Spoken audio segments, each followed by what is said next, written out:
Hello, I'm Ethan. I'm 29, born and raised just outside Columbus, Ohio. I've lived in the city for the past 6 years now, renting a small apartment in the North End. Nothing fancy, just quiet enough to think and close enough to work. I'm a tech guy, not the glamorous kind you see building apps or talking AI. I fix office equipment, printers, servers, routers, and those ridiculous security badge readers that always fail at the worst possible time. I work for a small but reliable service company that contracts with dozens of offices across the city. Most days I'm in and out of 4 or 5 buildings. I drive a beat-up white van, keep my tools organized better than my fridge, and I talk to machines more than people. I didn't expect that Tuesday to be any different.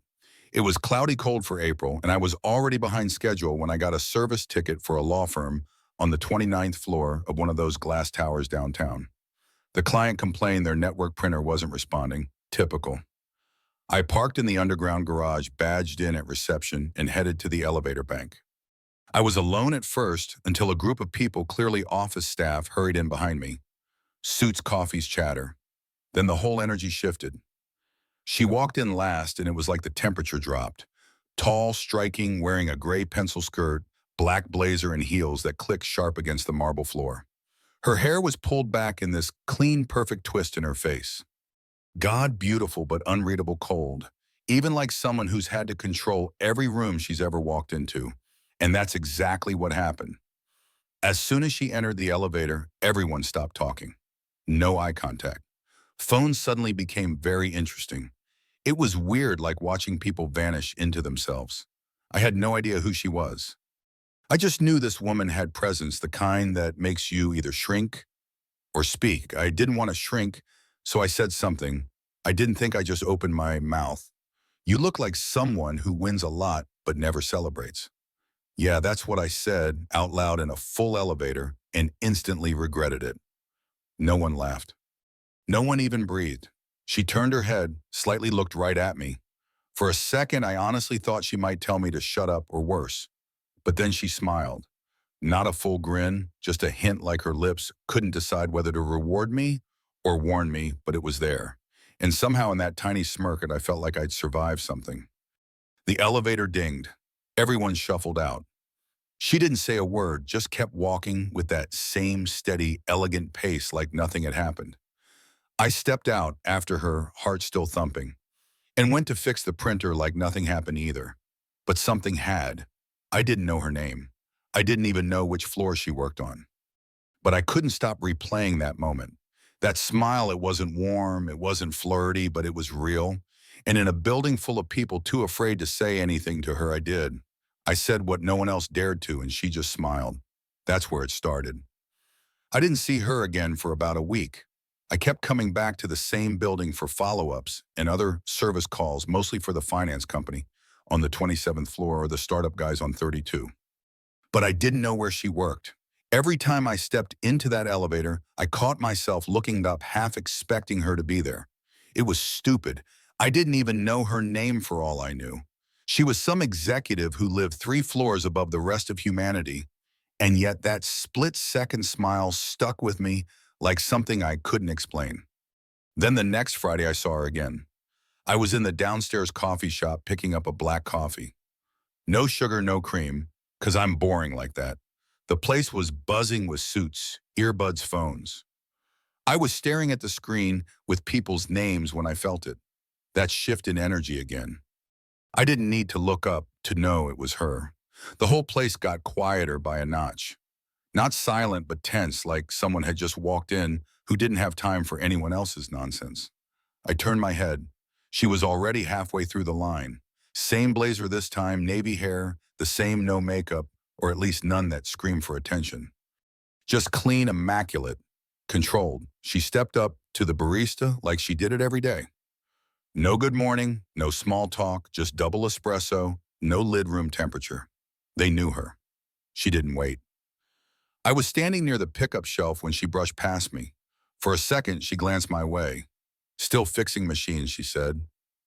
No smile, no pause. I was caught off guard, but answered, still breaking expectations.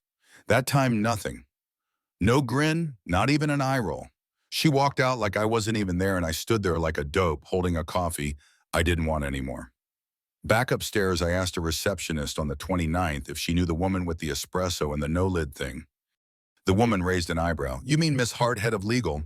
Of course, Jenna Hart. Even the name sounded sharp. She's not exactly chatty, the receptionist added.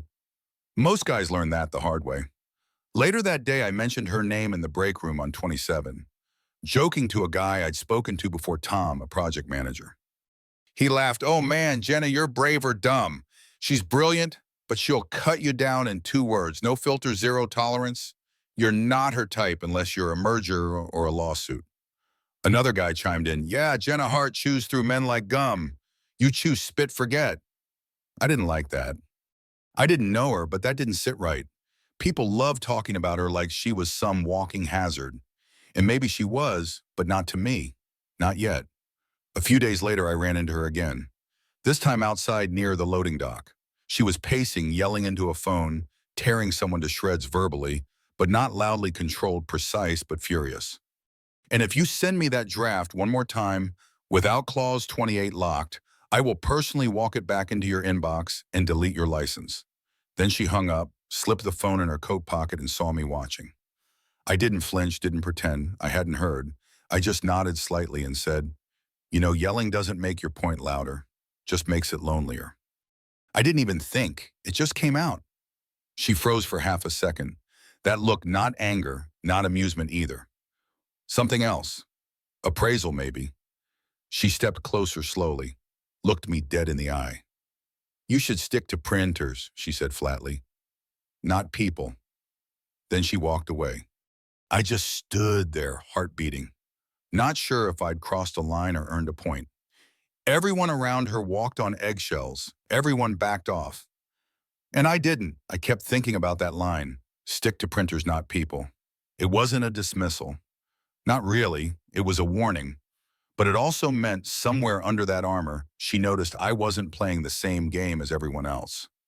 The next time I saw her was in the elevator again. She stepped in alone. I followed after. We were the only two. I stood on the opposite side, silent. After maybe 10 floors of silence, she said, you're persistent. I said, I'm patient. She tilted her head just a little, like she wasn't used to people giving answers she couldn't dismantle in one move. And then again, she smiled, just barely. You'll get tired of me, she said. I answered, maybe, but I'll have good stories to tell when I do. She didn't reply, just stepped off on her floor and kept walking. But I swear there was the faintest curve to her lips as the elevator doors closed. She wasn't easy at all, but I wasn't going anywhere. The thing about Jenna was that she didn't leave doors open, not even a crack. Every interaction felt like a transaction. Precise, finished, no lingering. Even when she smiled, it was like a short-term lease. You didn't get to keep it. That's why I didn't expect anything. But I kept running into her anyway. Twice in the hallway, once on the rooftop parking garage, a few more times in a coffee shop. Always short exchanges, nothing that looked like progress. But I noticed something. She never avoided me, never looked away. She didn't act surprised to see me. If anything, it felt like she knew I'd show up. And I did. I wasn't stalking her or anything. I just didn't mind being around. She fascinated me. And not in a romanticized way, not in that cold woman melts fantasy people love. No, I didn't want to change her. I just wanted to know her for real, even if she stayed sharp-edged. One Thursday night, I finished a late call on the 27th floor. Some department head spilled coffee inside a coffee machine and thought it would dry in its own. Classic. The elevators were empty, but the lights were still on. I figured most of the office was gone by now. But as I walked past the floor-to-ceiling windows near the lobby, I saw her sitting alone at a long glass conference table. Papers everywhere, laptop open, eyes locked in. She didn't see me. I didn't stop or stare. I just kept walking. Outside, it was cold light, drizzle, the kind that's not worth an umbrella but still soaks you if you wait too long. I got to my van, opened the door, and paused. I couldn't explain it. I just didn't want to leave yet. So I closed the door, leaned against the van, and waited. I wasn't waiting for her. I was just there, still quiet, letting the evening breathe. Then I heard the door click. She walked out, coat on hair, up heels sharp on the pavement. She had that same exact pace measured direct, like the world never moved fast enough for her. She didn't see me right away, but when she did, she slowed a little. Not a full stop, just enough to signal that she noticed. She walked over. "What are you doing here?" she asked. I shrugged, just making sure you're not the last human locked in a glass tower. She exhaled a sound that was somewhere between a breath and a chuckle. "You always hang around empty parking lots only when I think someone needs to be seen." She tilted her head, looked at me like she was trying to figure out what my angle was. I let the silence hang. Then she said, "I'm fine." I nodded. "I know, but you waited anyway." Yeah, another long pause. The rain picked up a bit. She glanced up at the sky, then back at me. "You're strange," she said. "I've been called worse." She smirked. "You're not trying to impress me, are you?" "No," I said. "I'm trying not to pretend." And that landed. She looked at me for a beat too long, like she was reading something on my face that she hadn't expected. Then she said, "Get in the car. You're going to catch pneumonia out here." It wasn't a flirt. It wasn't soft. It was a command. I obeyed. Inside, the car was silent. Neat, leather seats, no smell, no music. She didn't start the engine. She just sat there staring ahead through the windshield. "I don't do small talk," she said.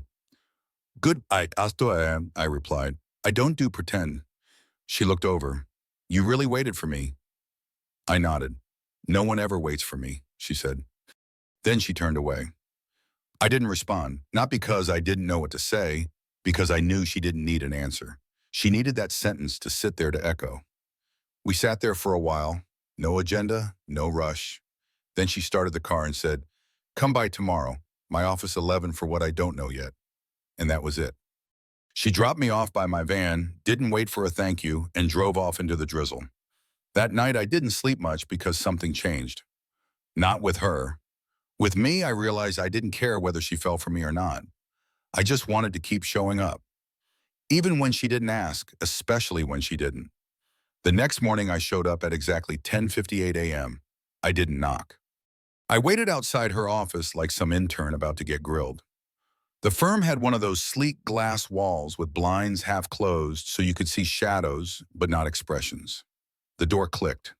She stood there in a charcoal dress, sleeves rolled just below the elbow, tablet in one hand, coffee in the other.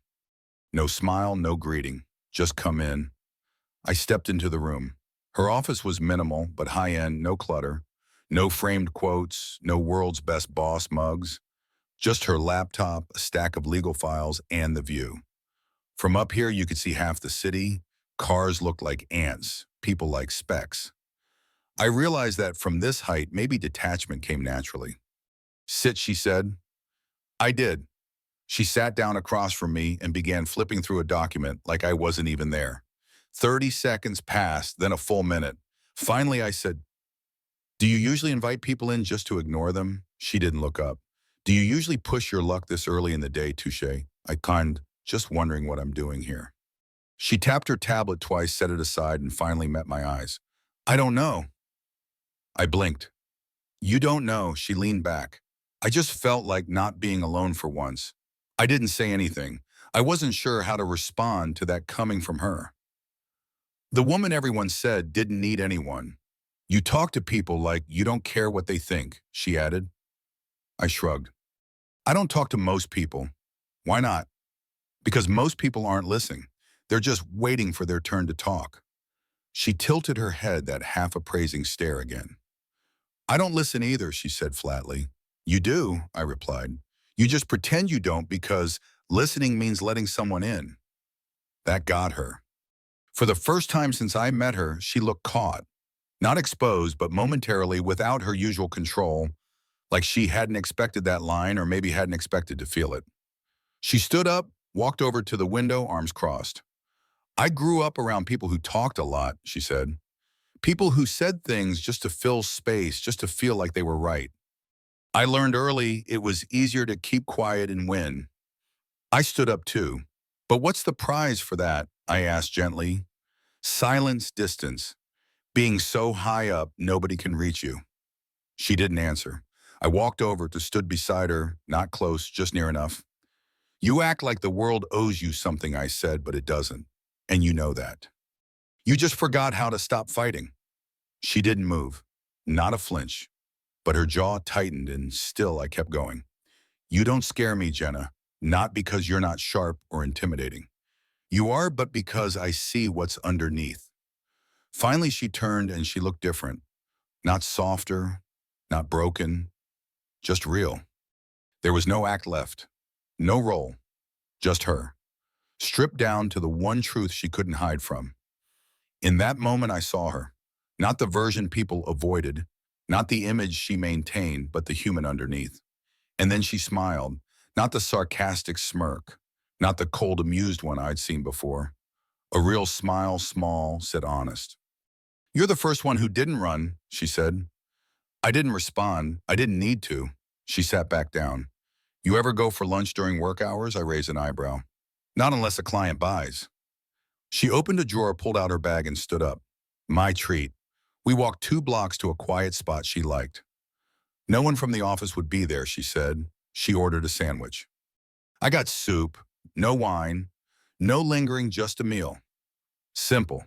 We talked about music, movies, stupid things from childhood. She didn't talk about her job.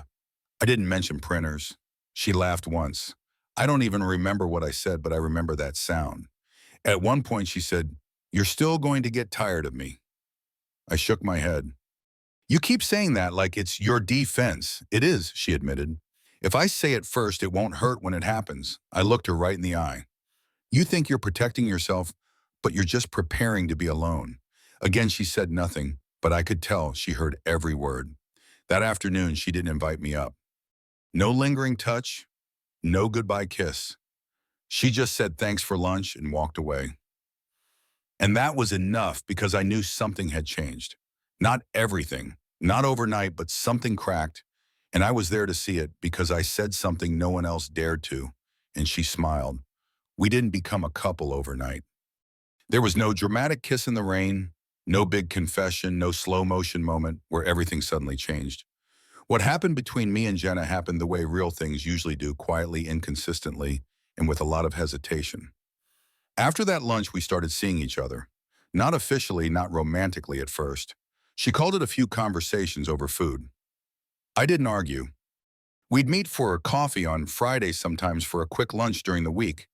And once, just once, I helped her carry groceries from her car to her condo.